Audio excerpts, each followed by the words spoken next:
Oi, gente, está começando mais um episódio do nosso podcast Café com Marketing, onde a gente traz papo reto, leve e muitas reflexões. Como vocês já sabem, eu sou a Letícia Carvalho e eu sou a Ingrid Souza. E o tema de hoje é muito importante, principalmente para nós jovens que vivemos tantas coisas no tempo de hoje. Vamos falar sobre ansiedade e depressão na adolescência, com a presença da psicóloga Brena Pires. Sejam muito bem-vindos.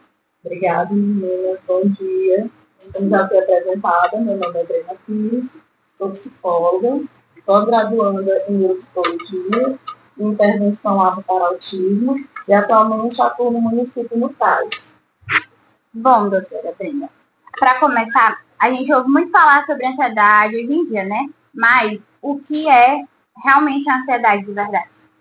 Como a gente diferencia uma ansiedade normal daquela que é sinal de alerta? A ansiedade ela é uma emoção natural de qualquer ser humano, né? Principalmente em momentos de pressão e apreensão. A diferenciação dessa emoção natural do ser humano para quando é um sinal de alerta é a excessividade. Por exemplo, todo mundo, no momento de pressão, digamos, na pressão de provas, é muito comum vocês ficarem apreensivos, nervosos, ansiosos, né, com esse medo excessivo do resultado. Vocês estão realmente, que eu me preparei muito bem para essa prova? Será que eu vou tirar notas boas ou não? Isso é comum, natural do ser humano ter esse sentimento. Principalmente também vocês jovens que gostam muito de comprar na internet, né, essa ansiedade quando vai chegar esse produto que você quer usar, que você quer tanto ter, é natural. A diferença está na excessividade dessa emoção. Quando você sente muito essa emoção, e principalmente quando não tem necessidade de uma coisa tão séria, né, nem tão séria, você exacerbar essa emoção de forma tão forte, que é o que a gente desencadeia as crises. Né? Então, essa é a diferença. Quando você ter essa ansiedade, é normal, é como qualquer ser humano. É uma emoção como outra qualquer. A questão toda é nessa intensidade, né, da ansiedade e nessa desproporção com a situação atual. Perfeito. Principalmente em questão de prova, porque tem muita gente que estuda muito tempo e não consegue, fica pensando, nossa, tal. É aquela questão do e se. Você sempre pensa lá na frente. Se você se preparou e se você está a fazer aquela prova, né, você vai fazer uma boa prova. Mas quando não, fica aquela tensão. Né? E mesmo assim, é o que é desproporcional, no caso. Isso é comum. Agora, o desproporcional é que aquela prova fosse vista como uma decisão da sua vida. Né? E não é comum no seu tempo acadêmico, né, de escola, você tirar notas boas, tirar notas ruins, você vai lá e recupera. E quando você tem essa atenção, né, vocês se cobram bastante, né, vocês acabam tendo essa má qualidade no ensino, por tanto se culparem, ou por tanto se cobrarem. Né, e esse momento não é para isso, é de aprendizado, é de errar. Né, vocês não precisam se cobrar tanto, não é uma prova de vestibular, por exemplo, não é uma prova da CNH, que é importante na vida da pessoa. É simplesmente uma prova, é um aprendizado. Nem a prova não quer dizer também que aquilo você não saiba fazer. Às vezes tem tantos outros elementos que fazem que você não faça uma boa prova. Isso não quer dizer que você não saiba o assunto ou que não se preparou. São N variáveis. O importante é você recuperar depois, se você não se deu bem, ou tão bem quanto esperado.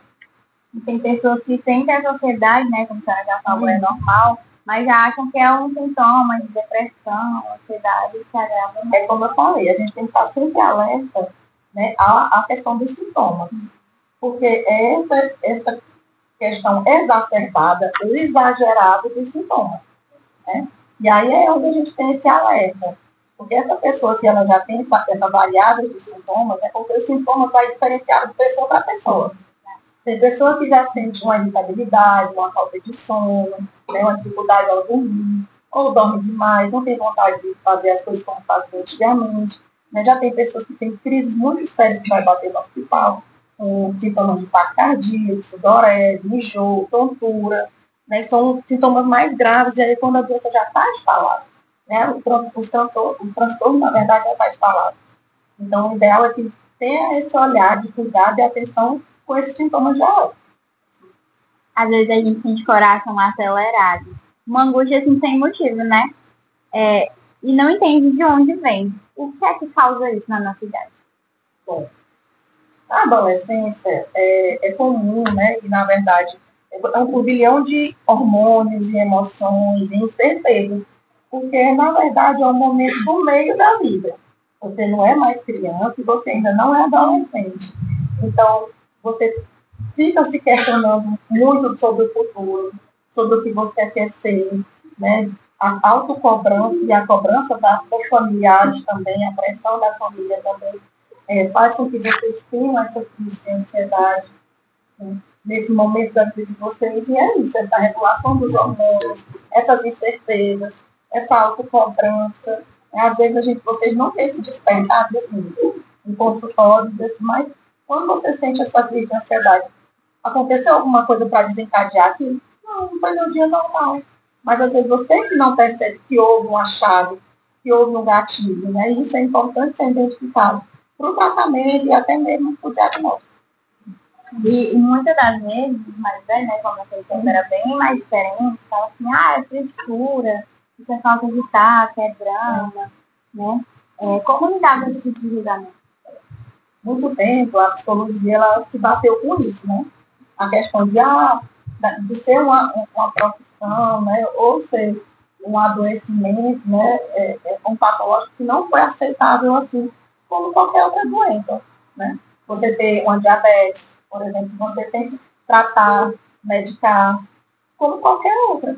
Mas existe um tabu que tem que ser quebrado, e a gente enquanto psicólogo profissional, a gente é um trabalho contínuo sobre isso, né? E a ansiedade é um transtorno sério, né? É patológico, né?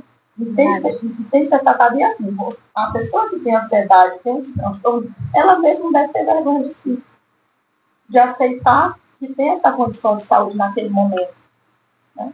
Porque eu digo que é momentâneo, é uma doença que tem tratamento, né? É uma patologia que tem tratamento, né? Você tem como chegar a ter qualidade de vida, né? Muitas pessoas ficam sem cura, não é algo que tem cura, às vezes é um momento que você está, e às vezes é um episódio depressivo, não é uma depressão, então muitas vezes o adolescente ele não consegue identificar ou diagnosticar. E nesse momento, quando ele não consegue lidar com essas emoções, ele quer buscar ajuda profissional. E muitas vezes eles não pedem socorro justamente por medo do julgamento. Pelo medo do julgamento, por não aceitar, né? E muitas vezes não ter esse diálogo com o pai, principalmente quando o adolescente é menor. Eu tenho que falar com meu pai para buscar ajuda, né? E muitas vezes não. As portas do serviço de saúde, até mesmo do CRAS, para essa escuta inicial, estão abertas. Não necessariamente, às vezes, quando não tem um apoio dos pais ou os pais não têm esse conhecimento, precisar essa busca ativa com os pais para poder ter esse serviço, né? Mas o ideal é que partilhe com os responsáveis, pais responsáveis, para essa ajuda. Em qual momento é importante procurar ajuda de um profissional? Em qual momento é importante procurar ajuda de um profissional? É importante procurar essa ajuda do profissional, principalmente quando você não está conseguindo lidar sozinho, ou a família não está dando esse suporte, esse apoio necessário naquele momento para o adolescente. E muitas vezes essa rede não existe. Não existe. Então, é nesse momento que tem que buscar a ajuda do profissional. Por exemplo, o adolescente ele não tem essa rede de apoio, ele não tem esse diálogo aberto com pais responsáveis, e que ele vai buscar isso no profissional, e que é mais indicado. Tem alguma dica de como conversar com os pais ou responsáveis sobre esse assunto? Na verdade, você sempre tem, como eu coloquei aqui, às vezes nessa fase da adolescência é bem difícil, a grande maioria é bem mais conflitante com os pais nesse momento, né? E às vezes não existe esse diálogo. Mas o que eu deixo aqui é que estejam abertos, pelo menos para como você vai saber se seu pai não vai lhe apoiar se você não chegar para contar, né?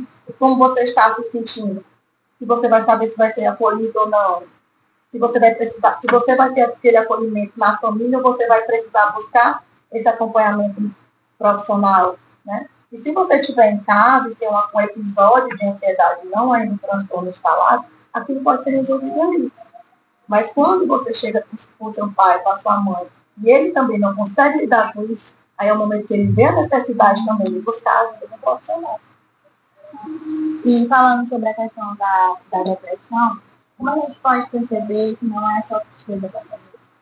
Então, a depressão também é justamente uma série de sintomas pertinentes, continuados. Porque é uma emoção também comum do ser humano se sentir triste, né? Nem estar todo dia alegre, todo dia bem. A gente vive num mundo que é difícil, né? Então a gente tem momentos de alto, de baixo, baixos. Então isso é o natural de viver. A questão toda é quando isso persiste por um médio e longo prazo, né? Que aí sim tem que buscar ajuda para a gente poder diagnosticar e tratar a depressão. Outra coisa também tem os sinais, né? Quais são os principais sinais que a gente deve estar para a depressão? A depressão a gente identifica muito quando existe uma mudança de comportamento. Por exemplo, a pessoa ela não tem mais a mesma vontade de fazer as coisas que trazem prazer. Né? O isolamento também é um alerta bastante importante, o isolamento social. Então, a pessoa estava muito sair, agora não gosta mais tanto, fica se isolando. Questão de desregulação do sono, tem bastante sono, pensamentos fulminantes, tristeza exacerbada, muito tempo triste, não sente mais prazer nas coisas que tinha, né? Vai se saindo, se fechando para o mundo. Então, esses sintomas são os mais comuns, né, que é esse isolamento social, essa falta de prazer que tinha vontade, não tem vontade, mas faz outras coisas também. Às vezes a pessoa, quando está sem a família, os amigos, vamos fazer tal coisa, ele não tem vontade, não tem prazer. Então, são esses primeiros sinais de alerta nessa mudança de comportamento, das coisas que ele gostava de fazer e que ele já não tem mais sentido, não vê mais sentido, não vê mais prazer de fazer. Então, são os principais sinais de alerta de mudança de comportamento. E como a gente faz para, por caso um amigo da gente vai passando por isso, como ajudar de uma forma que não seja forçada ou invadir na privacidade dele? Bom, eu sempre falo que o acolhimento é o mais importante. Às vezes nem é preciso ser dito nada. Às vezes você acolher aquele amigo, aquela pessoa, aquele abraço, né? Você dizer que você está ali para ele, por ele. Ele é importante para você. Você fala muito mais do que ele é para você do que perguntar o que ele está sentindo, o que ele está se questionar ele, por que ele está daquela forma. Mas você demonstrar o quanto ele é importante para você, que você quer dele bem, né, que está ali para te colocar à disposição. Isso é acolher, isso está junto e saber que ele não está sozinho nesse momento. Principalmente aqueles que não têm apoio familiar. Principalmente esses que não têm essa rede de apoio familiar, que é os amigos que fazem esse papel, essa rede de apoio nesse momento. Doutora Brena, quais são algumas atitudes ou situações do dia a dia que a gente pode ajudar a cuidar da nossa saúde mental? Bom, a saúde mental ela vem muito atrelada ao seu estilo e qualidade de vida. Então, é bom ter uma boa alimentação, uma vida social ativa, né? Deixar a mente ocupada com estudo, coisas que você lhe trazem prazer, que você gosta de fazer, um bom relacionamento familiar, você quer esse bom relacionamento familiar com os amigos, prática de educação física, né? Você não pode fazer uma academia, mas pode fazer uma caminhada, um amigo, você vai conversando, você vai desopilando a pressão do dia a dia. Isso traz qualidade de vida.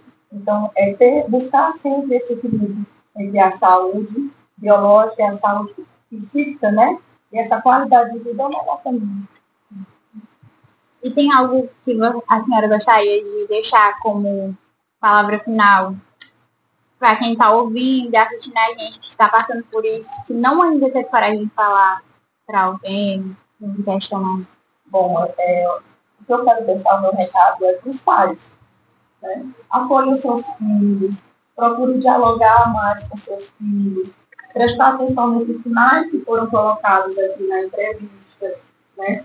Mudanças de comportamento, ter esse olhar de acolhimento e diálogo vocês, que muitas vezes os filhos estão em sofrimento e os pais não percebem, ou muitas vezes eles escondem, né, esses sintomas e acaba sendo bem difícil. E para os filhos também busquem esse acolhimento nos pais, nos amigos. E caso não tenham, busquem o serviço de saúde, né? O CRAS está de portas abertas para esse acolhimento desse menor, dessa família, a atenção básica, a rede de saúde também do município, né? Estamos para acolher esse adolescente, essa família de forma integrada, né? Então, tem todo um aparato de profissionais aguardando essa demanda, né? Às vezes a gente sabe que os municípios, os profissionais não conseguem abarcar toda a demanda, mas existe esse acolhimento e essa orientação também, pelo menos, para os pais, para o adolescente,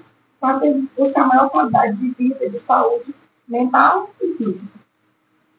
Doutora Brena Pires, muito obrigada.